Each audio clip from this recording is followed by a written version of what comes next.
Welcome everybody to this episode of What Do You Bring to the Table? I'm your host Rajiv Satyal, and I'm thrilled to be sitting here with my old roommate. That's your credit. That's your credit. Hasan Minhaj, everybody. Hasan Minhaj. What is up? Yeah, you can clap. That's fine. The crew can clap. It's all good. That's fine. We're gonna do it that style. Three people behind the camera. I know, exactly. We have like 4 cameras, 3 people. That's pretty impressive. So what's happening, man? If things are good, man. How you been? Yeah, I'm good. Good. I like the title of this series. What do you bring to the table? I'm glad. It's putting the onus on the guest. I'm right. Like, damn, what? Exactly. You know what I mean? Like the whole esoteric crisis in your head. Like, what am I bringing to the table? What did I do? I just this morning re-listened to our podcast from June 2011. Was it good? It was remarkably good. So my friend Neil was like, you need to go back and listen to it. And you'll hear young Hasan Minhaj and all of his thoughts. But you're pretty fully formed, even though you kind of took the mick out on yourself. You're like, I'm not. But right. You sounded pretty coherent. Okay. Which is good. Okay, but were you not? I mean, I just was, I was born ready. God. That's how I just came out, Right. I didn't come out crying, I came out laughing. That's how I do it. Right. So, okay. But no, man, I want to give you a real shout out. You stay in touch, like you hit me up, you like my stuff on Facebook. Yeah. And yeah, man, you're just a good friend. I try to, this is my general rule. I know sometimes picking up calls is tough because we all have meetings in life and commitments and stuff like that. But I think a text back and being transparent is the best thing you can do. I think it's cool. I think a lot of people aren't like that, which is nuts. Yeah, but haven't you found the older you get, actually, there's been 2 things, and I think I failed at the second. The first thing is that if you can just tell people, we're playing Connect 4? So this is the first part of the game, is is getting that right. There we go. If you can just tell people up front whether you can or can't do something. Sure. Especially if you can't, even if it is front-loaded with awkwardness, you're preventing far more pain. That's true. A quick no is better than a slow yes. Yeah. But it's just that jolt of like, hey, you're a jerk, or hey, I'm disappointed, hits you first. Yeah, it's right? true. From your friend. I know, it hurts. Like, where do you feel that in your body? Like, when I say no to people, where do you feel it? Like, is it in your head? Is it like burning in your ears? Is it in your gut? It feels like anxiety in my general torso, and you know what I mean? Of like, I feel bad and da-da-da-da. But sometimes, like, you felt this, like you just can't scale everything. Yeah. Like, I just can't get it all in. That's what we're both anyone. We're both married, right? So it's like, it's just like speaking your shoes. It's true. You're right. Yeah. So that's it. Or just like straight up just work commitment. When did you know you were good? Like, was there a point where you're just like, I'm good at this? Like, and we're always evolving. It's a craft. You learn. Dick Gregory, the whole thing. But like, when you go, man, yeah, dude, I'm good. I think I had. Like there was windows of time in my life where it was just like, there would be blips, really. There weren't like whole pockets where I'm like, oh man, I'm really, really good. Yeah. Like right now, I've sort of discarded my whole hour, right? That came out in May. You burned the boats. Yeah, you burn that, and now I'm building my new show, right? And so like, when people are like, oh, you're good, you're funny. Yeah, but I burned that. I had to burn all 30 minutes from the White House Correspondents' Dinner, so I can't use any of those jokes, right? I have to do a whole new show. Yeah. And so, yes, I look at things that I'm proud of, but with this game that we're playing, stand-up or comedy, man, you got to be back in the gym, and when you burn everything, you're back in the gym and you're flabby. Yeah, we're talking about that, right? Yeah, you're flabby, and it's just like the moment of victory has passed, so it's like time to move on to the next one. On to the next one. You're a Jay fan after all. Huge. But do you have any interesting run-ins with celebrities? Like, what are some cool, like, fun little moments? I saw you were with Steve Aoki. That was Game 7. I saw that. Yeah. I was like, oh my gosh, this is like one of your bits of heaven. It had to be. Yeah. Probably the craziest was like the Met Gala. That was really. Yeah, I saw that pit because that was like you, Aziz, like Mindy, Riz. Yeah, but like that room is like. It's like if you did LSD and you're like, hey man, like I was in a room and Madonna was there and Kim Kardashian was there and Lil Uzi Vert was sitting next to me.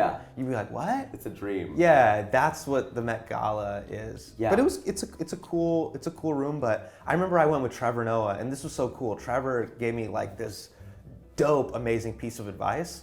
He was just like, look, man, like don't let fame or whatever define you. Like take it out like it's a test drive on a car. Yeah. Like enjoy this. Like go enjoy the night. But realize there's a lot of people in this room that if they don't get invited back the next year, they failed.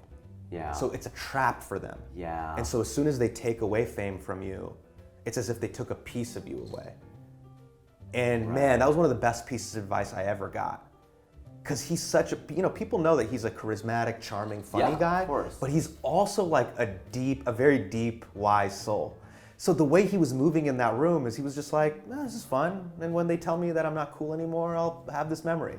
He's going up, hey, what's up, Nicki Minaj, selfie. He doesn't care. Yeah. And that's really cool. Yeah. Because he's not taking it too seriously. Yeah. There was a lot of people They're just, in that room. putting on they're airs, very they wanna talk like, to anyone and be aware of. Yeah. 'Cause I remember there was a comic who said, we're not going to say who it was, but I can't talk to you at the Improv.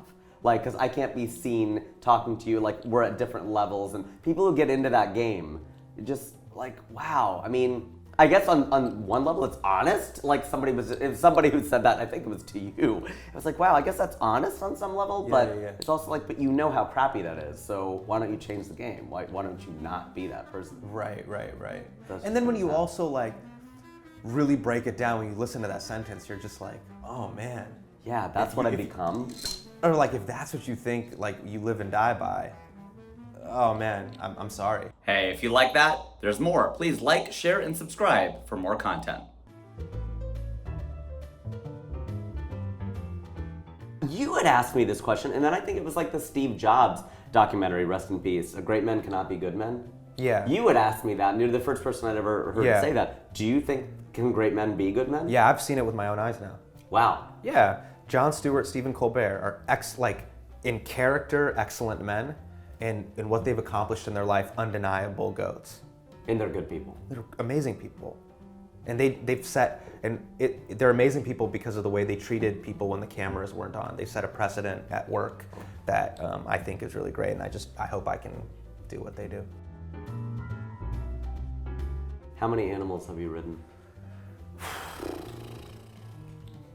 You made a horse sound. That was sort of perfect. That was that was amazing. Horse, elephant when I was a kid, donkey, probably a donkey at some point Probably when I at was a kid. a fair or something. Yeah, at a fair. So maybe 3. 3. Yeah. What about you?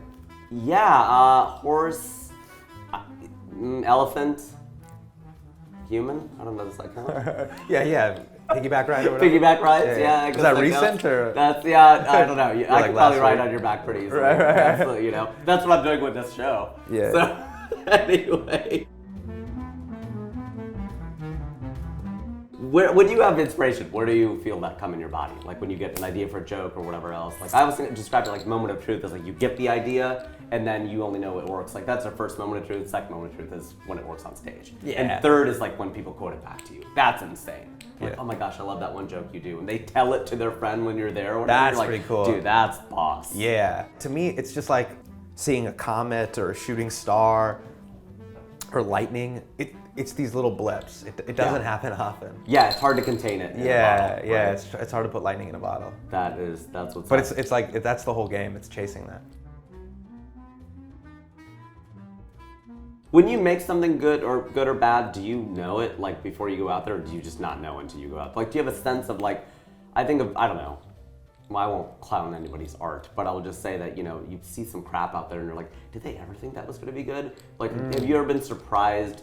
Pleasantly, we're I don't think this is gonna work. Was there a bit like that for you that you felt super personal and man, I'm amazed that worked?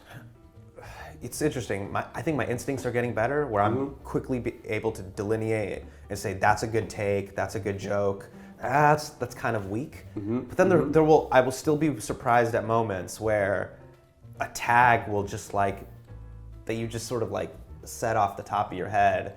You just sort of was an aside. Makes the audience lose it. Lose You're their minds. That's where okay. Yeah. That's always a pleasant surprise. It's a Jimmy or whatever. Yeah.